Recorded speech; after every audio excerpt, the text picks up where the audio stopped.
Yo, I'm back at it again with another video. I haven't made a video in a while, but it's going to be a reaction video of Horror Story. So let's get into it. And before I start this video, to let you guys know what I edit with, it will be B-Cut, and that is to help you make your videos organized and your edits organized, and your intros and outros. So it'll be in the description down below, just letting you guys know. But let's get to it. Right.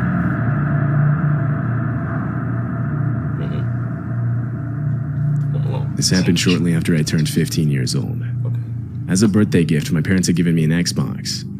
I was even given my own monitor, which allowed me to play it in my room. So, My room was upstairs, and in the weeks after my birthday, I of course spent a lot of time up there. It was a Saturday night. I was talking in an Xbox party chat with two of my school friends. Both of my parents were out of town at a work convention for the weekend, so I was home alone. I had my headphone volume pretty loud, but during a pause in our conversation, I heard a thumping sound come from downstairs. nah. If you've ever been home alone as a kid, you'll know that any abnormal sound gets your mind imagining the worst. Yo. I turned down the volume and took one headphone off my ear. Nothing happened for the next 5 minutes, but shortly afterward I heard the same noise again. I told my two friends about it this time, and they both encouraged me to go check it out, joking how someone might have broken in. That's not no joke. That's not funny. And besides, who jokes like that, though? Who really jokes like that? Somebody broken in. Now, anything that's out of normal, you gotta check it out. Anything. I laughed and agreed to do it during the next break in our game. When that came, I took my headphones off and started walking towards the stairs. I began walking down them, and as I did, I began to hear soft whispering. No. I was only halfway down, but I completely froze up. I intently listened, trying to make out whether what I was hearing was actually real or not. Eventually, I crouched down to get a look into the living room. There, I saw 4 fully grown men, all completely covered in black, silently walking around. Hey. I genuinely couldn't process what I was seeing. All I knew is that I had to get back upstairs. I slowly started crawling back up them, and of course, one of the steps let out a loud creaking noise. Wow.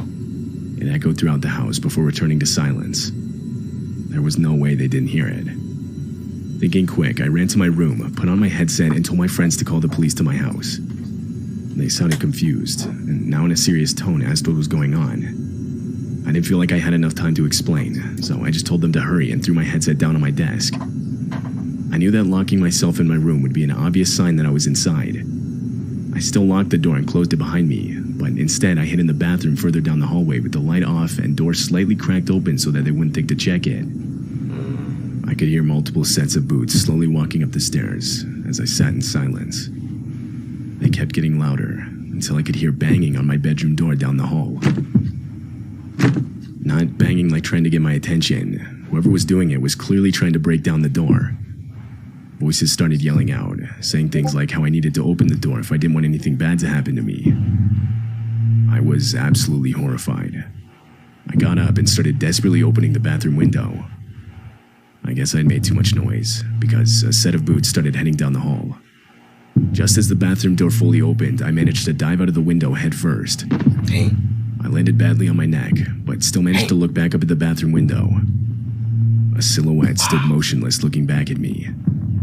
That's when the backyard door slid open and 3 men came running out towards me.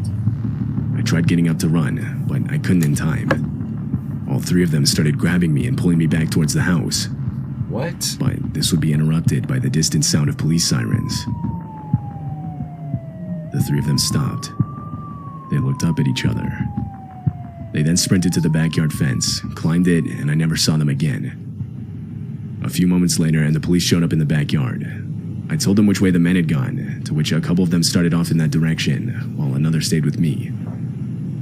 The only man that was caught that night was the one inside the house. The other 3 that ran were never found. As police were asking me questions, my 2 friends who I was playing Xbox with pulled into the driveway on their bikes. Even to this day, I still routinely thank them for calling the cops, as it likely saved my life. Found left behind in the house were 4 different knives and a couple fully loaded pistols. Wow. See, hold up. But the point is, I hate these ads. I really do. The point is, though, how did he get into your house? It was the middle of the Nobody locked summer. the door? I was 10 years old and my younger brother was 7. We were outside playing various games with other kids in our neighborhood, but we finally headed home when the sun went down. Now, maybe once a week our parents would go out to a different restaurant around town, leaving my brother and I home alone. Most of the time they'd tell us before they went out, but if we were outside playing, sometimes they'd just leave us to our game. When we got back home, no one was there, so we assumed this was the case. Confirming this was a note left on the kitchen counter. My brother and I both went to the living room to watch TV, something we usually did before bed. After half an hour, it had gotten completely dark outside. Just then, I heard the doorbell ring, followed by knocking.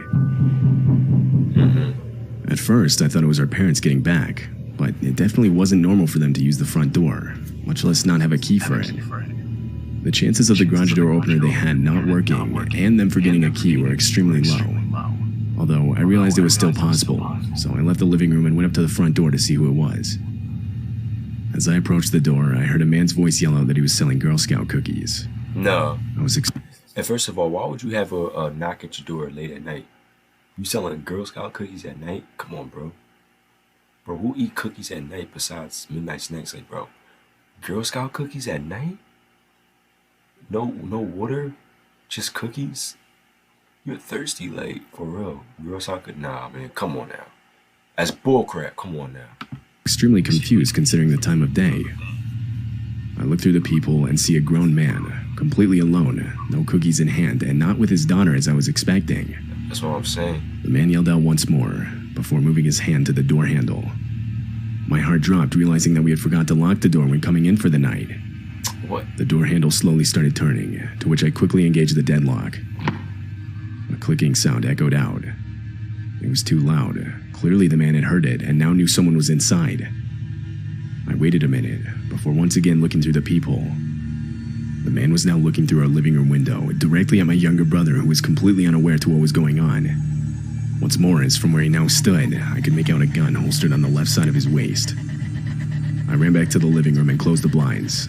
I told my brother we should get some ice cream downstairs in the basement. I needed to get him away from any windows, but I knew that if he knew what was going on, he would freak out. He agreed, and we went downstairs. I silently locked the basement door behind us. We ate our ice cream, and eventually I could hear the hum of the garage door opening from upstairs, signifying that my parents were back home. Later, when my brother wasn't around, I told them what had happened. They were horrified and understandably called the police. Police inspected the place, and one of the first things they noticed was how the front door's lock had clearly been tampered with, basically confirming the man had ill intent and was trying to break in. So people not What he locking planned to their do when he box. got inside, though, I can't say for sure, and neither can police. The man was never identified.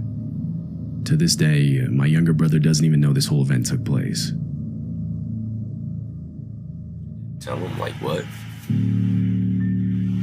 As a Like, what's kid, going I on? lived dead in the middle of nowhere. My family owned a farm, and so we lived in a farmhouse which literally had a dirt road leading up to it. I want to say I was 16 at the time. It was getting close to midnight. On this particular night, I was home alone. I was sitting on our couch in the living room watching a movie with Bear, our family dog who we'd had for years. He was getting old in age, and therefore wasn't the most active dog, and could easily sit through a whole movie motionless by my side. It was during one of the quieter parts in the movie when Bear's ears suddenly shot up, and his head turned around. I muted the TV. I myself didn't hear anything.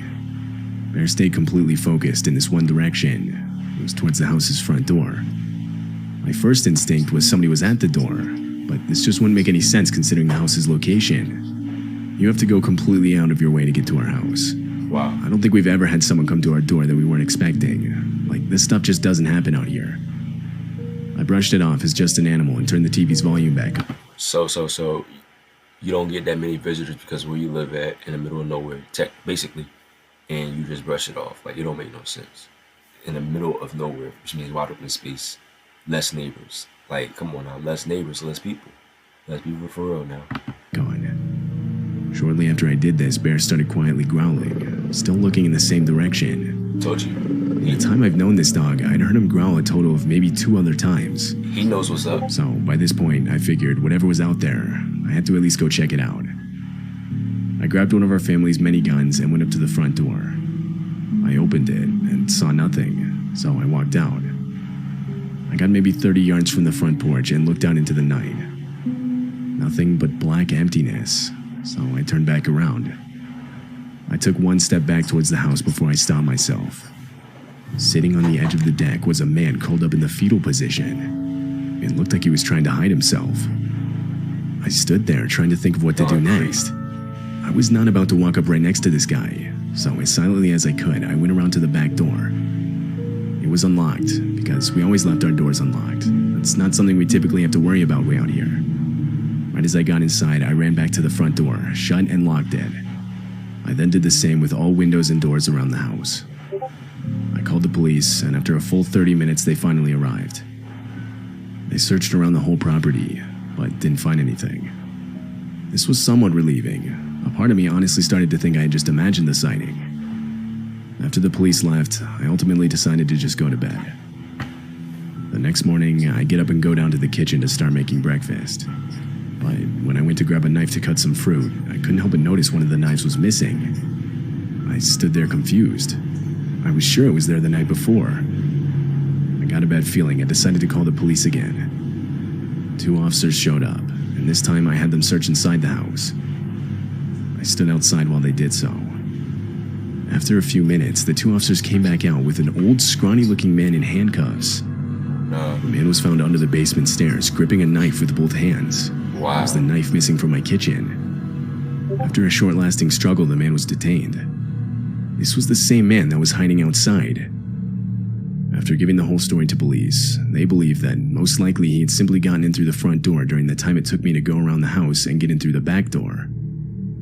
From what I know, the man said nothing when questioned about what he was doing way out here, or what he had planned. But the fact that he grabbed a knife couldn't mean anything good. I still think about what would have happened had the man searched anywhere of the house that night, and possibly found me sleeping. Yeah, you would have searched too, no homo. But anyway, how people been forgetting to lock their doors? Like, it don't make no sense, though. It really don't. You lock everything, front, back, whatever. Windows, you lock everything, though. But that's what you do. So, see you guys in the next video. Stay tuned. There's going to be a lot of hype to it. So I was a little dimmer in the tires, you know. But, yeah, stay tuned for it. Keep it cool, keep it classy. Peace out.